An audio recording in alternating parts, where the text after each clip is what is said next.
Somewhere in the blackness of the Burmese jungle, at 20 minutes past 1 in the morning, the first grenade lands. It thuds into the loose earth at the lip of a shallow trench, a trench barely wide enough for 3 men, and begins to hiss. There is no time to think.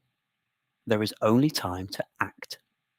Rifleman Lakiman, Gurung, 4'11", 27 years old, born in a hill village so remote it has no road, snatches the grenade from the dirt and hurls it back into the darkness. A second grenade follows. He throws that one back too. Then comes the third. This one he does not throw back in time. The explosion tears through his right hand, shredding his fingers, shattering the bones of his forearm, driving shrapnel into his face, his chest, his right leg. His right eye is gone. Blood, thick, warm, and immediate, pours from a dozen wounds. His 2 comrades in the trench are down, both critically wounded, neither able to fight. He is alone now. Alone, half-blinded, with one functioning arm, in a forward position 100 yards ahead of the rest of his platoon. And bearing down on his trench, screaming through the undergrowth, are at least 200 Japanese soldiers. What Lachiman Gurung does next will earn him the Victoria Cross, Britain's highest award for valour. But it will also cost him something that no medal can restore. And the story of how a Nepalese rifleman, standing barely 5 feet tall, came to be holding the most exposed position in the entire British line. On the night of May 12th, 1945 is a story that reaches back through years of catastrophe, through the agonies of the Burma Campaign, through the fall and slow reclamation of an empire, and through a 200-year bond between the British Crown and the hill warriors of Nepal that endures to this day. He was fighting in a war that most people at home had already forgotten. He was serving a king whose country he had never visited. And he was about to do something that almost nobody in any army, in any war, has ever been asked to do: hold a position alone, wounded, through the longest night of his life, armed with a bolt-action rifle he could only operate with one hand, and a kukri knife driven into the earth before him as a line the enemy would not be permitted to cross. This is the story of one of the most extraordinary acts of individual courage in the history of the British Empire.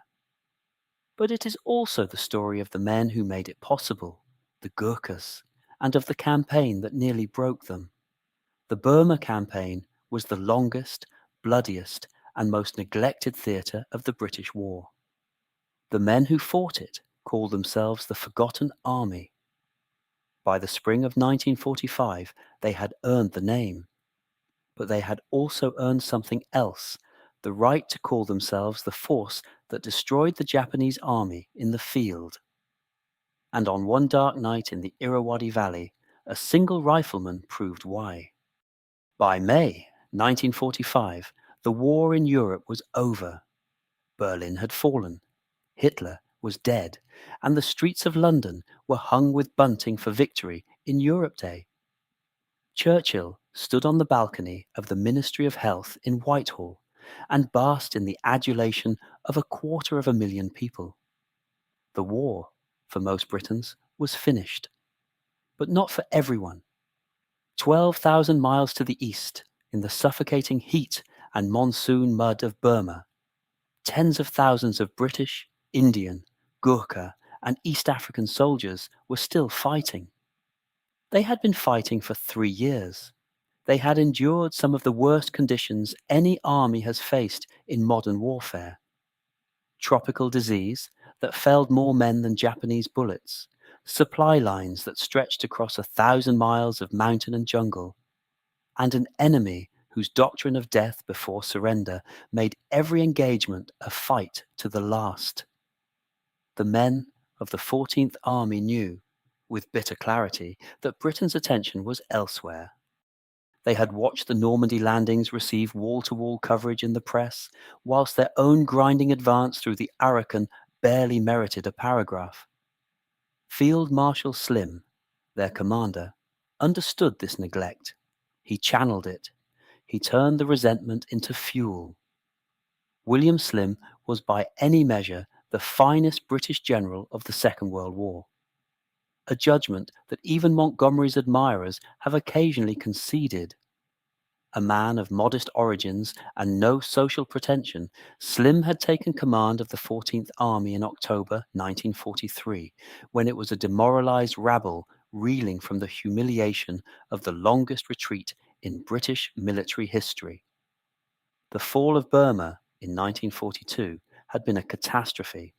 The Japanese had swept through Malaya and Singapore with a speed that shattered every assumption the War Office held about imperial defense in the East.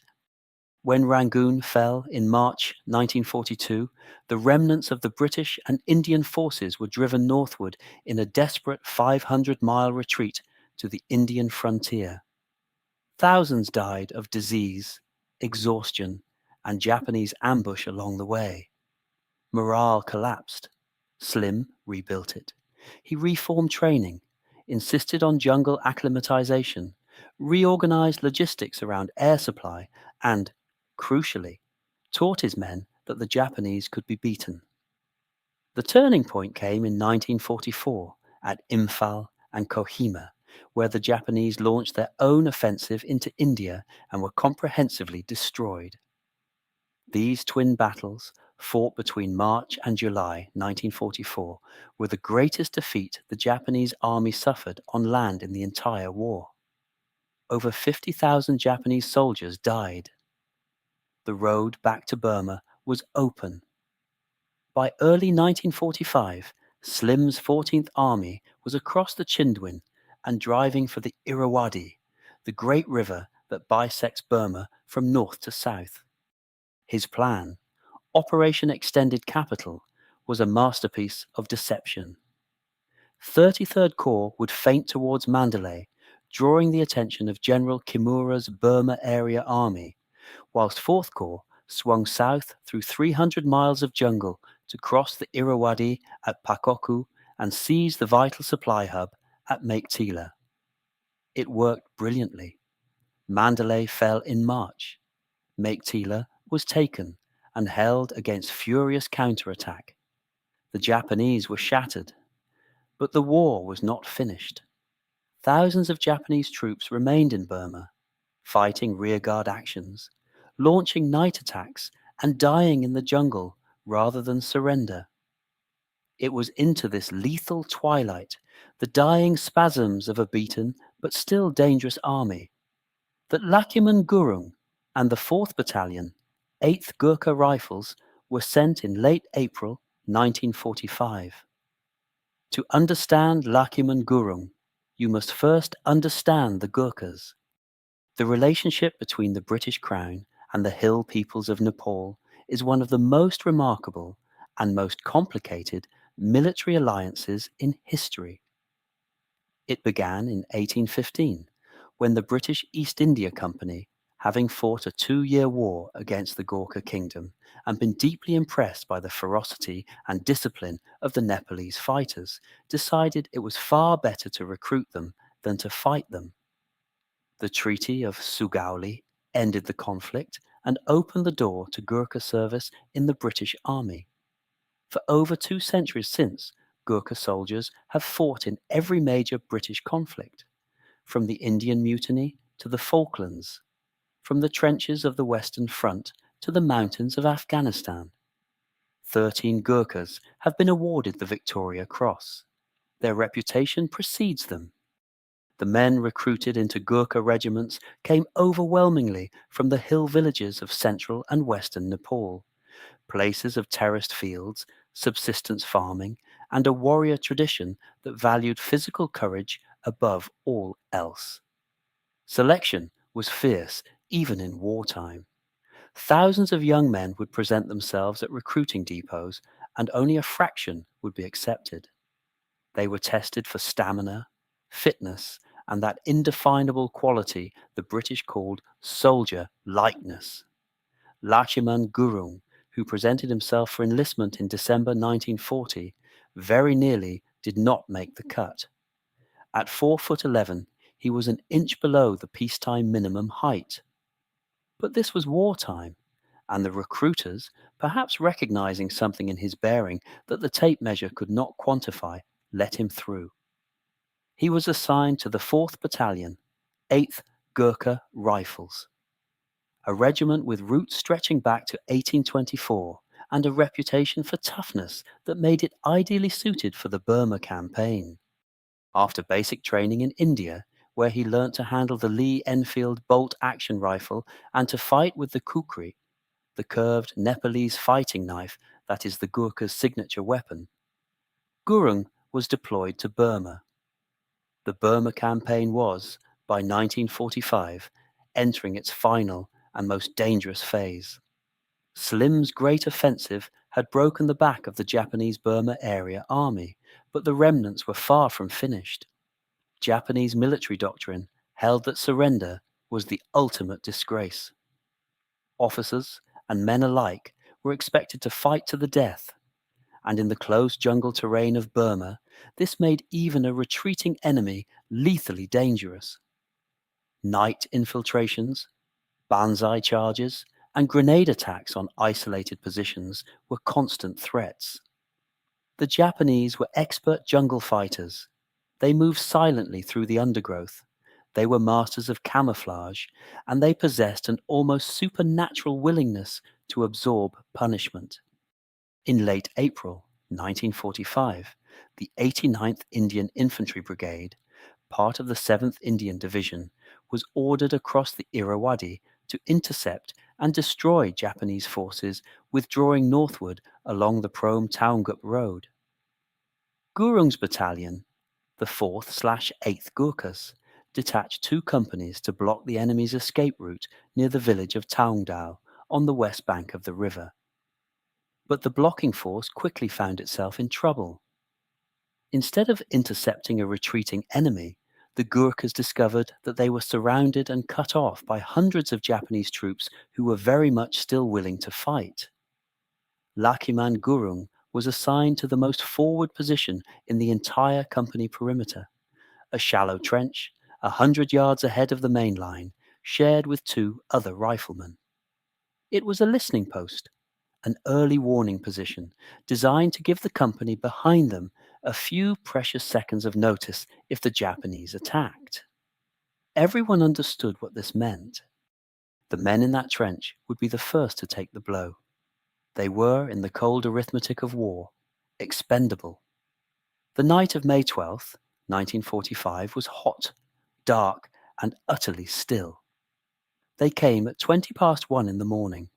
No preliminary bombardment, no warning. Just the sudden crash of grenades and the screaming of 200 voices in the darkness. The Japanese had found the gap. They had identified the forward trench as the key to the entire position. The point where, if they could break through, the whole reverse slope behind it would be exposed and the company rolled up from the flank. This was not a random assault. This was a calculated, concentrated attack on the weakest point in the British line, and it fell squarely on 3 Gurkha riflemen in a hole in the ground. The first grenades came in a cluster. Lakhiman Gurung, who had been on watch, reacted on instinct. A grenade landed on the lip of the trench. He grabbed it and flung it back into the darkness before it could detonate.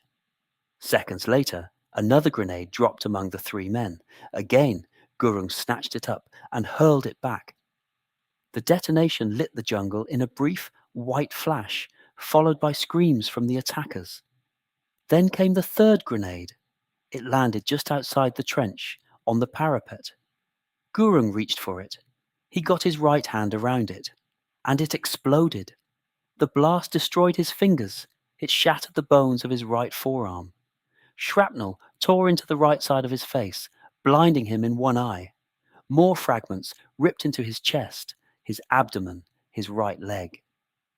The concussion knocked him to the floor of the trench. Blood poured from his wounds. His right arm hung useless, connected to his body by little more than shredded muscle and skin. His 2 comrades were also hit, critically wounded, unable to move, unable to fight.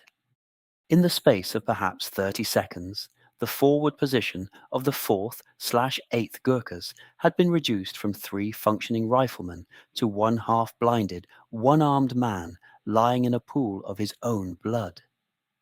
Any reasonable person would have expected what happened next to be a swift Japanese capture of the trench, followed by the collapse of the company position. The Japanese clearly expected exactly that. Their assault waves surged forward, confident that the grenade barrage had neutralized the defenders. They were wrong. What they did not know, what they could not have known, was that they were dealing with a Gurkha. And not just any Gurkha. They were dealing with Lakiman Gurung, a man who had grown up in conditions of hardship that would have broken most soldiers before they ever reached a battlefield. A man who had survived the Chindit expedition of 1943, one of the most grueling operations of the entire war. A man who, in that moment of agony and chaos, made a decision that would define the rest of the night and the rest of his life. He was not going to leave that trench. Gurung reached across his body with his left hand, his only functioning hand, and picked up his Lee Enfield rifle. A bolt-action rifle is designed to be operated with 2 hands, one on the trigger, one on the bolt. Gurung had one hand. He worked out a method. Fire, shift his grip, work the bolt with his left hand, shift back, fire again. It was slow, it was agonizing, and it was enough. But before he picked up the rifle, he did something else, something that has entered the legend of the Gurkhas and has never been forgotten. He drew his kukri and drove it into the earth at the lip of the trench, blade facing the enemy. A line in the dirt, a marker, a promise. The Japanese would not cross it. Then he began to shoot. The Japanese came in waves. This was their doctrine. The banzai charge, the overwhelming human assault designed to swamp a position through sheer weight of numbers and fanatical aggression. Officers screamed commands. Soldiers howled battle cries. They poured across the 30 yards of open ground between the jungle edge and the trench, expecting to find dead men or surrendered men. Instead, they found Lakiman Gurung. The first wave met rifle fire at point-blank range. Gurung, bleeding, half-blind, operating his bolt action with one hand in a process that took perhaps 3 times as long as it should have, fired calmly and deliberately. Each shot was aimed. Each shot counted. At 30 yards, a Lee Enfield round will kill a man outright. At 10 yards, it will pass through one man and wound the one behind him. Gurung let them come close. He had to. His shattered vision and the darkness left him no other choice. But when they were close enough, he did not miss. The first wave broke. Bodies piled up in front of the trench. The survivors fell back into the tree line to regroup. Then they came again. Between the waves, Gurung shouted. His comrades 100 yards behind could hear him through the din of battle. The words, screamed in Nepali and broken English, have become one of the most famous battle cries in the history of the British Army. Some accounts render it differently, but the essence is always the same. Come and fight a Gurkha. Other witnesses recalled him yelling, "Come and fight! Come and fight! I will kill every one of you!" He was taunting them. Bleeding, broken, alone in the dark, he was daring the Japanese to try again. They tried. Again and again and again through the long hours between 1 in the morning and dawn. The Japanese commander, unable to believe that a single wounded man was holding the position, threw more troops at the trench. Each time they were met with rifle fire that, though slow, was devastatingly accurate. The bodies accumulated. The ground in front of the trench became an obstacle course of the dead and dying. Still, the Japanese came. Gurung's ammunition situation was critical. He was one man, with whatever rounds were in his pouches and those of his two incapacitated comrades. Every shot had to count because there might not be another. He rationed his fire with a discipline that experienced marksmen would admire. He waited. He watched. With one eye, through blood and sweat, for the shapes moving in the darkness. When he was certain of a target, he fired. When he was not, he held. The kukri remained in the earth beside him, a silent promise. The battle was not fought in silence. The jungle at night is already a cacophony of insects and animal calls.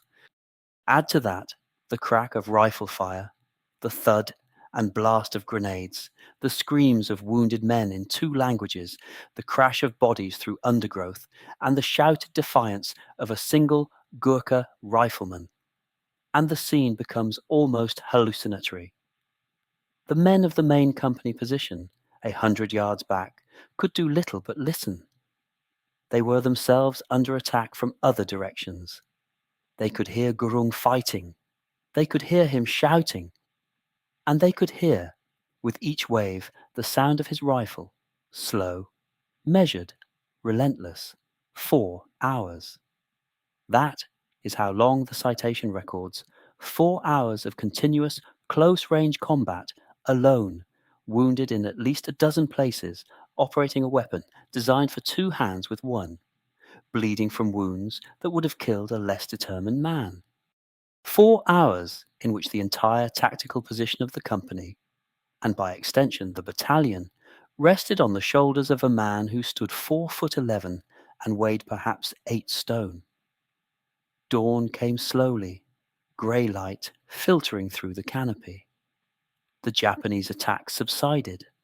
The survivors, having spent the night throwing themselves at a position that simply would not fall, melted back into the jungle. When the relief party finally reached Gurung's trench, they found him still alive, still conscious, still holding his rifle, still ready to fight. Around him, they found the dead. 87 Japanese soldiers were counted dead in the immediate vicinity of the company position.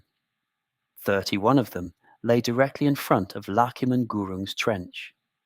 31 men, killed by a single rifleman with 1 functioning arm and 1 functioning eye. The ground before his position was carpeted with the dead. Some had fallen within arm's reach of the parapet. None had crossed the kukri. The cost to Gurung himself was appalling. He had lost the use of his right hand entirely, the fingers gone, the bones shattered beyond reconstruction. His right eye was destroyed. Shrapnel wounds covered his face, chest, and legs. He had lost a quantity of blood that would have rendered most men unconscious long before dawn. He was evacuated to a field hospital, where surgeons worked to save his life and what remained of his right arm. He would survive, but as a permanently disabled man. He was 27 years old. His 2 trench companions also survived, though both were grievously wounded. The company itself had held its ground, but the battle at Taungdao was not an isolated engagement.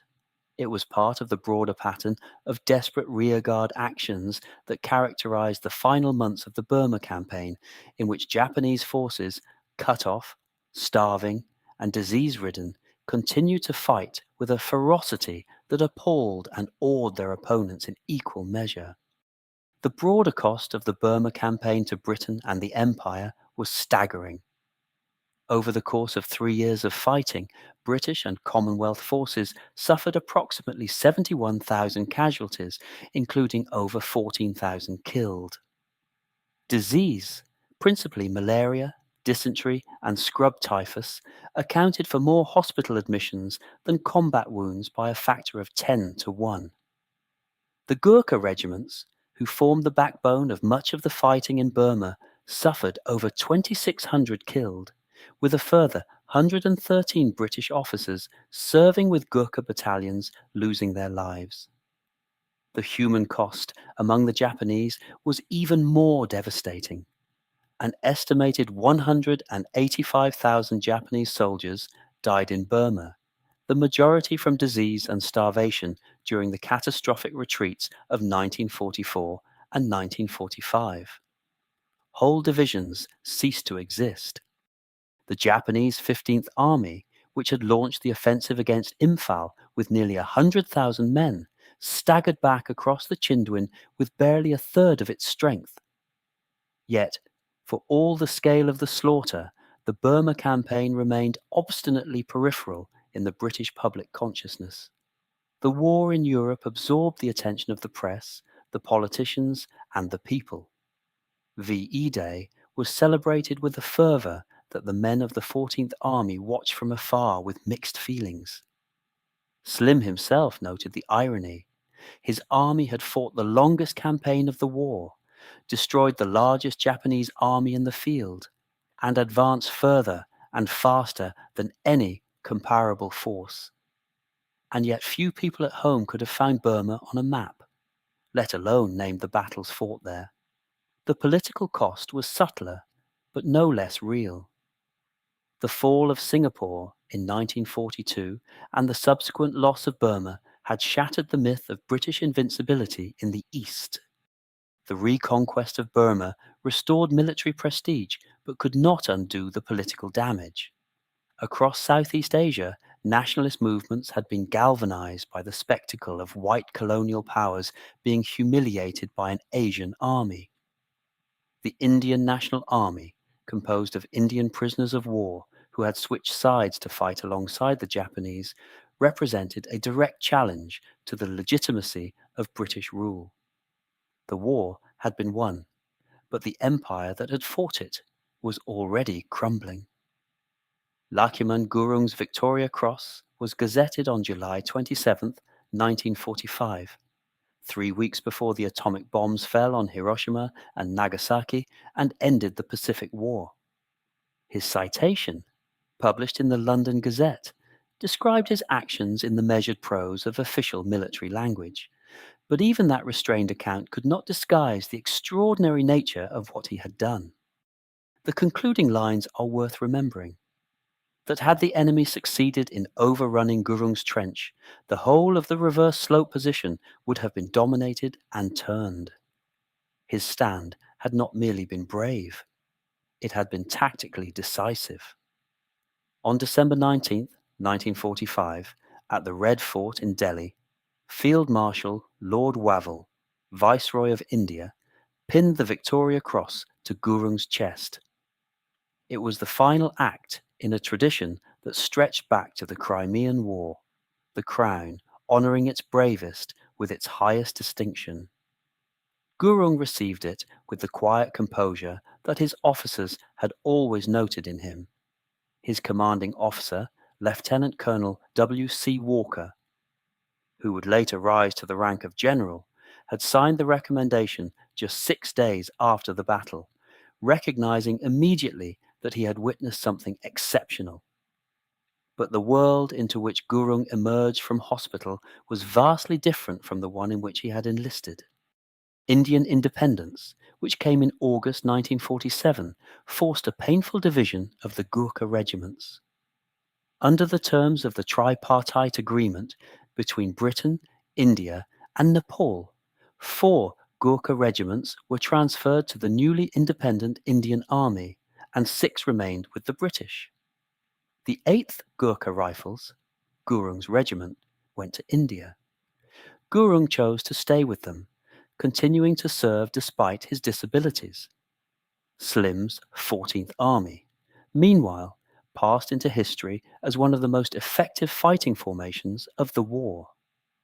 Slim himself, characteristically modest, received fewer accolades than his record deserved. Mountbatten, the supreme Allied commander, had attempted to replace him at the very moment of his greatest victory. An act of breathtaking ingratitude that was only reversed when the chief of the Imperial General Staff intervened. Slim went on to become Chief of the Imperial General Staff himself, and then Governor-General of Australia, but his lasting legacy was the army he had rebuilt from nothing and led to one of the most complete victories of the war. The Burma Campaign reshaped British strategy in ways that were not immediately apparent. It demonstrated that the British and Indian armies could match the Japanese in jungle warfare, a lesson that had been painfully learnt and expensively paid for. It vindicated the principle of air supply, which would become central to British military operations in Malaya and Korea. And it confirmed the extraordinary value of Gurkha soldiers, whose performance in Burma, from the Chindit operations to the great battles at Imphal, Kohima, and Maiktila, cemented their reputation as among the finest infantry in the world. But the campaign also accelerated the end of empire. Burma itself became independent in 1948, choosing to leave the Commonwealth entirely. India and Pakistan followed. The old imperial structure that had sustained the Indian army, and with it the Gurkha regiments, was gone. What replaced it was a new, more ambiguous relationship between Britain and its Gurkha soldiers, one of continued service, continued loyalty, and continued neglect. The Gurkhas would fight in Malaya, Borneo, and the Falklands. They would serve in Hong Kong, Brunei, and Afghanistan. And for decades, the country they served would deny many of them the right to live within its borders. Lakhiman Gurung lived for 65 years after the battle at Taungdao. He retired from the Indian Army with the rank of Havildar, sergeant, and returned to Nepal, where he worked a small farm in the hills and raised a family. He rarely spoke of the war unless pressed. When he did, he was characteristically blunt. Asked why he had not abandoned the trench, he replied simply, "I felt I was going to die anyway, so I might as well die standing on my feet." In 2008, at the age of 90, Gurung became the unlikely face of a campaign that would embarrass the British government and captivate the British public. The Gurkha Justice Campaign, led with formidable energy by the actress Joanna Lumley, whose own father had served with the 6th Gurkha Rifles, fought to secure the right of all Gurkha veterans to settle in the United Kingdom. Until 2004, Gurkhas who had retired before 1997 had no automatic right to live in the country they had served. Gurung, a Victoria Cross holder who had lost his hand and his eye fighting for the British Crown, was among those who had to appeal to a high court to be allowed to live in Britain. The campaign succeeded, but the spectacle of a nation forcing its most decorated foreign soldiers to beg for residency was not one that reflected well on Whitehall. Gurung settled in Hounslow in West London, looked after by his granddaughter. He died on December 12, 2010, aged 92, of pneumonia at Charing Cross Hospital. His funeral was held at Hounslow Civic Centre. He was surrounded at the end by his second wife, Man Maya, and his 5 children. The Victoria Cross he had won at Taungdao remains in India, held by his parent unit, the 4th Battalion, 8th Gurkha Rifles. His story is not merely a tale of individual courage, though it is certainly that. It is a window into the nature of the bond between Britain and its Gurkha soldiers. A bond built on mutual respect, tested in the furnace of the worst war in human history, and strained in the decades since by political indifference and bureaucratic cruelty. The Gurkhas gave Britain some of its finest soldiers. Britain, for too long, gave them too little in return. The Burma Campaign itself remains the forgotten theatre of the British War. No blockbuster film has been made about Imphal or Kohima. No best-selling novel has captured the grinding horror of the advance down the Irrawaddy Valley. Slim, the greatest British general of the war, is less well known than Monty, less celebrated than Alexander, less mythologized than Wingate. The 14th Army fought the longest campaign, suffered among the highest casualty rates, and received the least recognition. That neglect persists, but in the story of Lachiman Gurung, 4'11", one hand, one eye, one rifle, and a kukri planted in the earth as a dare, there is something that transcends the politics and the forgetting. It is a reminder that courage is not the absence of fear. It is the decision, made in darkness and agony, that some things are worth holding, even when the cost of holding them is everything you have. 31 men lay dead before his trench. Not one had crossed the knife. If this story moved you as much as it moved me, do leave a like. It genuinely helps the channel reach people who care about these histories. Subscribe if you want more stories from the wars that shaped the modern world. And I would love to hear your thoughts in the comments. What does the story of the Gurkhas tell us about Britain's obligations to the soldiers who fight under its flag? Let me know below.